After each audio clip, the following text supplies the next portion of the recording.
everyone, and welcome to Daily Newspaper Analysis, which is brought to you by LawSeco. So let's see that what are the important news articles for 4th October 2021. So we have actually 4 articles as we are also clubbing together the Saturday and Monday articles. So let's see what are the articles. The first one is from The Hindu, which is titled as Crime and Pandemic.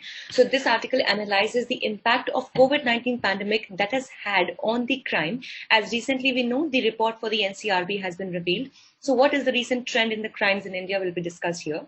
The second article is from, again, The Hindu newspaper, which is titled as Locked in a Stalemate. So this is a very amazing article which talks about the latest status of India and China over the LAC, which is the line of actual control. So what is the recent trend that is going on will be discussed here. The third article is from the Indian Express, which is titled as Why Do Pandora Papers Matter? So what basically are we referring to as the Pandora Papers, and what is the significance of the Pandora Papers has been discussed here. And fourthly, this article is again from The Hindu, which is titled as Reimagining Food Systems with Lessons from India. So this is again about the global hunger and the requirements of food all over the globe, and what lessons can be learned from the Indian system has been discussed here. This newspaper analysis is presented by me. My name is Sheva Khan. I am a BA LLB law graduate, and I have completed my graduation from Uttarakhand University in the year 2019 with a gold medal in my batch. I have also been a national debater and a public speaker, and here at LawSeco, I'm working as an expert for the current affairs and also alongside managing the current affairs vertical. You can connect with me on Twitter as well as LinkedIn. Both the handles are available in the description box below. Let's see what is the multiple choice question from our previous discussions. Which two states went forward with Aadhaar and voter card linking despite the Supreme Court's warning? Your options are Telangana and Andhra Pradesh, West Bengal and Uttar Pradesh, Himachal Pradesh and Gujarat, or Tamil Nadu and Kerala. You can put down your answer in the comment section below. This is the descriptive question for the day. How has the pandemic affected the law and order situation in India? Explain with reference to the NCRB report 2020. So let's quickly get to the first article of the day, though we have discussed a similar article previously as well, so we will take it up in a quicker manner. So this article talks about the crime and pandemic. So the annual crime records have been published, as we all know, by the National Crime Records Bureau, which is the NCRB report. So the article says that the report needs to be analyzed properly before we try to make any state-wise comparisons about the increase or decrease in any particular kind of crime. So let's understand about the trend of crime that has changed from previously till in the new report of the NCRB. So the criminal activities like burglary, theft, and dacoity have gone down. The pandemic also saw an increase in the number of cases registered, like a 28% increase in 2020 as compared to the 2019. Also, the high amount of cases can be credited to the fact that India faced one of the strictest lockdowns. So the law enforcement also cracked down upon those who were willfully disobeying the lockdown regulations. Now, as we know that at least in the starting phase of the lockdown, when the pandemic had initially hit the country, the rules of the lockdowns were quite strict. And in that regard, many people who were found out breaking the law, maybe if they're moving out during the time of the lockdown period, or they were not using masks or anything like that, they did not have their reports or as such. So a lot of, cases were registered against them as well. And they were also, brought, and they were also considered to be violating the law. Also, the economic offenses were on the downside with a 12% decline from the 2019. In terms of cyber crimes, it has increased by 11.8% because obviously a lot of work and data and everything has gone online, and that is why probably the cyber crimes also have increased by a percentage of 11.8%. And this calls for better legislations to be made as observed in well-developed societies. In India, currently we have the IT Act, but maybe in some specific areas or specific kinds of crimes, we need to have better and more specific laws that can deal with the cyber crimes of the current scenario. However, a more relieving fact is that the cases of sedition, which actually were rapidly increasing during the time of 2019, so they actually went down this year. So this is actually a good news, bearing in mind that sedition is being used repeatedly to quell the voices of dissent, and this trend needs to be corrected urgently. So if we talk specifically about the crimes against women in India, so if we talk about Tamil Nadu, Delhi and Kerala, they have the highest crime rates against women. So there has been a 8.3% decline in all of, overall crimes against women. But yes, Tamil Nadu, Kerala and Delhi have reported higher crimes as compared to the other states. The domestic violence has subsequently gone down too, despite the prolonged lockdowns. Though in the initial days of lockdowns, definitely higher numbers of domestic violence cases were coming up. But now, as the culture is changing a bit, and also the lockdown, though it was a prolonged one, but the cases have declined to some extent. The National Commission for Women, however, marked a steep rise in the violence against women, and the National Commission for Women and the NCRB data differences must be resolved. Now, this is something that is we need to pay attention on, because according to the NCRB, the cases have dropped in case of the domestic violence. But on the contrary, according to the National Commission of Women, the cases against men, or the cases for domestic violence, have increased. That is why this bridge has to be covered, and it has to be definitely given some valid explanation that why is this difference actually existent. Let's discuss the second article of the day, which talks about China-India LAC crisis. Now, as we know that it has been long going from the previous year, and the tussle between China and India at the line of actual control still has not been resolved. So in the coming week, the military commanders from India and China shall be meeting to find a way around the LAC crisis, and this actually would be the 13th round of talks. Also, we should note that the relationship between India and China has never been the lowest since the time of 1988. So let's understand about the present situation which is prevalent. So the 4 border agreements and all border undertakings with China have broken down. Now, this is due to the incident last year when China redrew the borders of LAC in Ladakh, as we all know about it. Also, the talks between the military commanders will focus now on the disputes in the hot springs, leaving the Demchok and the Despang issue unresolved. Now, still, if we would imagine, or we still hope that the entire issue between India and China would be resolved through these talks, so that's not going to happen, and only the talks on the hot springs would be discussed here, and still the area of Demchok and Despang would be left unresolved. Then an understanding that ensures long-term peace is of the utmost importance, and that is why we should look forward to this understanding between both the countries and the military commanders of both the nations. Also, India seeks to cooperate with China to tackle issues, namely, first of all, the pandemic situations, yes, of course, the problems of terrorism, yes, because Pakistan has good links with China, and also China, along with Pakistan, has developed the CPEC, which is the China-Pakistan Economic Corridor, which is one of the initiatives under the Border Roads Initiative taken by China.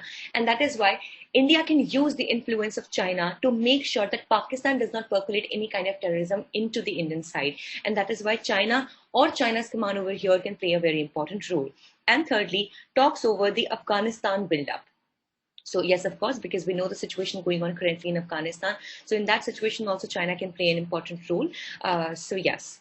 So doing so will build trust, however, the bedrock being normalcy at the borders, and definitely we need to do that. Okay. So the border banter, let's see that the China states that the entire situation is the fault of India owing to their illegal trespassing. Yeah, that comes out as a surprise. But definitely, New Delhi went forward with a stern reminder that it was China who had gathered large troops near the border. Yes. So the virtual dialogues between India and China clearly show the gulf in state relationships. Definitely this needs to be bridged, and definitely we need to understand that China is a very, very important partner, also a very important, neighbor to India. And in this situation, it is not at all healthy for the Indian growth as well, that a country as large as China and as potential as China should be against what we want. So that is why it is very important that we bridge the gap between the two nations.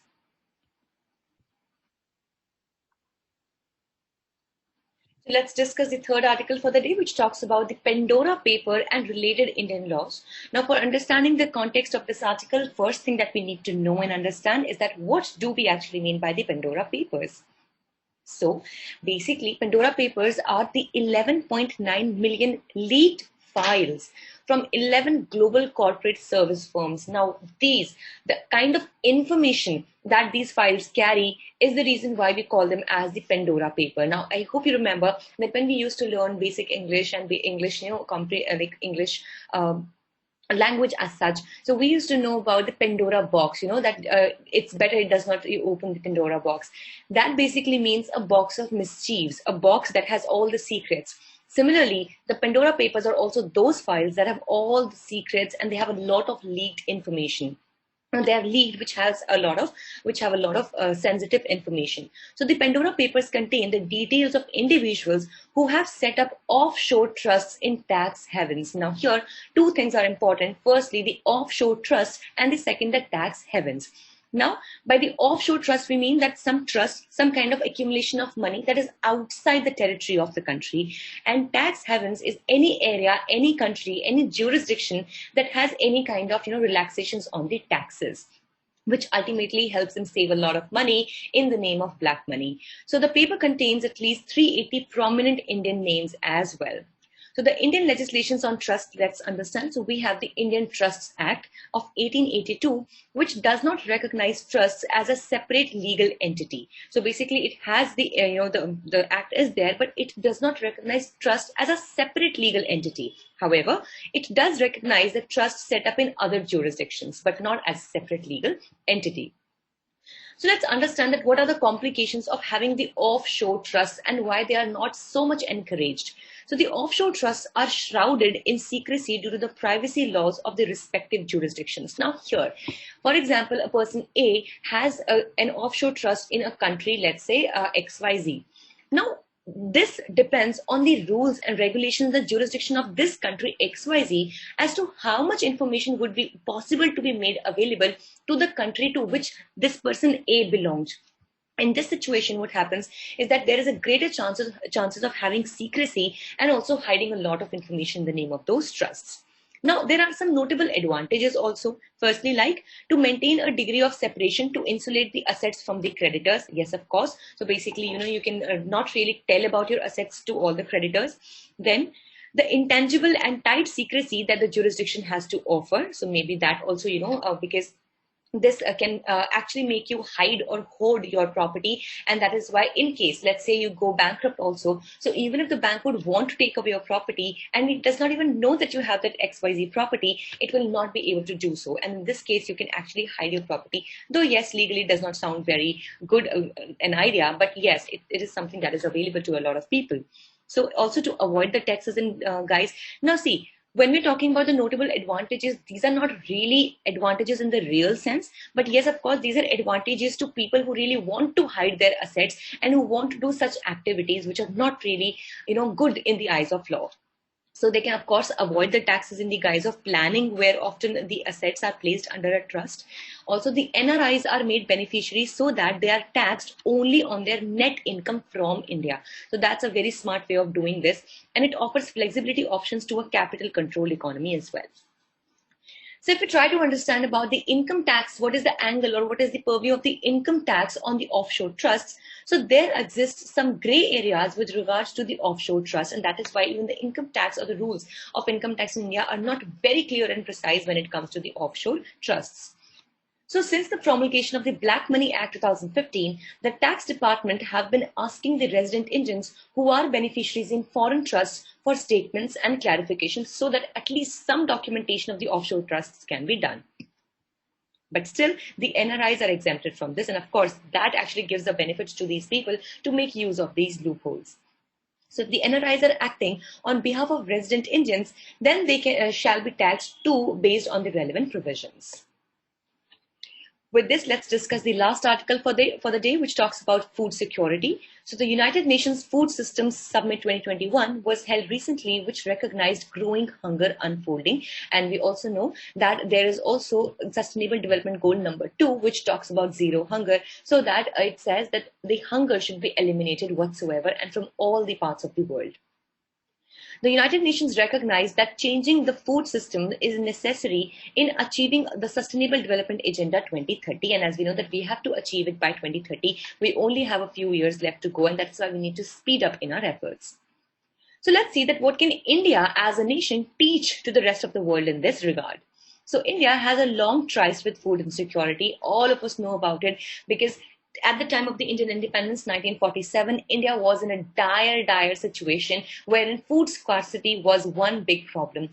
Even though after being an agricultural country and having such fertile agricultural land, India was not able to adequately feed its own population also. Of course, the reason being because the Britishers, they had commercialized the agriculture system. Instead of, I hope you all remember about it, that instead of wheat, rice, and all of the things, they wanted us to grow other commercial crops like indigo and stuff, due to which there was severe shortage of food in the country. But thanks to the the boom of the green revolution, which actually made it possible to suffice the stomachs of the entire nation. And that is why, since India has had to deal with food insecurity very severely, so that is why India can be a good place to learn in case of food insecurity. So from suffering from chronic food shortage to surplus manufacture in Asia, as we know that currently India is one of the most or the leading exporters of wheat, and one of the and the best or the largest exporter of rice in the whole world. So India can teach a lot about the policy reforms, public investments, agricultural research, and also how we can extensify the agricultural system. So India's prime success lies in its food safety net. So it encompasses more than 1 billion people through midday meals, integrated child development services, and targeted public distribution systems. So through these, we are making sure that the right kind of and the most nutritional food can reach to our population. So we have schemes like midday meals, we have the ICDS systems, which are the integrated child development services, and then we have the PDS system. For that, recently we have also had the One Nation, One Ration Card scheme. So the agricultural research institutes have come up with improved crops to cater to different challenges that will be caused due to climate change. Like, for example, there will be increased, temperature, the climate will definitely change, the soil type will change, water will become scarce. So all of these things need to be tackled, and that is why new kinds of crops, the modified crops, are definitely helping in this direction. So although a leading exporter, India has 50% higher prevalence of undernutrition. Now, this comes as a very, very dire irony over here that India is actually one of the largest exporter of various food grains, but still surprisingly, and even after having such schemes like midday meals, ICDS, and the PDS system, we still have, a higher 50% higher prevalence of undernutrition in the country. And also, if we talk about the, the hunger index, so India also performs very, very poorly over there as well. So the present number is 15.4% as of 2018 and 20. So reducing food wastage is a mammoth challenge for India right now. Now, what big problem that we have in India is not that we produce less. Rather, we are able to save less. In that regard, a lot of food is wasted meanwhile in transportation, storage, etc. Also, many times the food that is produced is not high in quality. Many times it is not being able to be, distributed in the most equitable manner. So definitely these are the challenges that we need to overcome. So the goal of equitable livelihood can only be achieved through reforming the existing food systems through anchoring them around small and medium scale production. So let's understand all about the Food Systems Summit, what is about, it is about the United Nations. So it is basically a global food systems, and the networks that make, transform, and cater food to customers are suffering from turbulence, who are suffering basically from any kind of turbulence in terms of food availability. 811 million people to go to bed hungry have to go to bed hungry due to this. So basically, due to this turbulence or the shortage of food, 811 million people in this world, they sleep hungry every day. And that is why the food summits, the food system summits of the United Nations, also along with the World Food Program, they all aim to eliminate hunger as soon as possible. So the summit aims to help all leverage the food systems and get all the countries back to the SDG, that is the Sustainable Development Goals of 2030. And India also constituted an interdepartmental group for the very same purpose. So several councils and individuals contributed their views and ideas regarding the same, and that is why really hoping that it brings out some very, very effective manners to eliminate the hunger all through the globe. So that was all for the day. Thank you so much for joining in. Do not forget to catch the podcast discussion with the very same analysis on Spotify, Google, Anchor, as well as Apple Podcast. Also, if you wish to download the PDF of today's slides, you can join our Telegram channel. The link is there in the description box below, or you can scan the QR code that you can see on your screens right now. Also, for other crisp and exam-oriented content, do not forget to follow us on our official Instagram channels for Law Seco Judiciary, CLAT Prep, Law Seco UGC Net, as well as Law Finance exams. Thank you so much.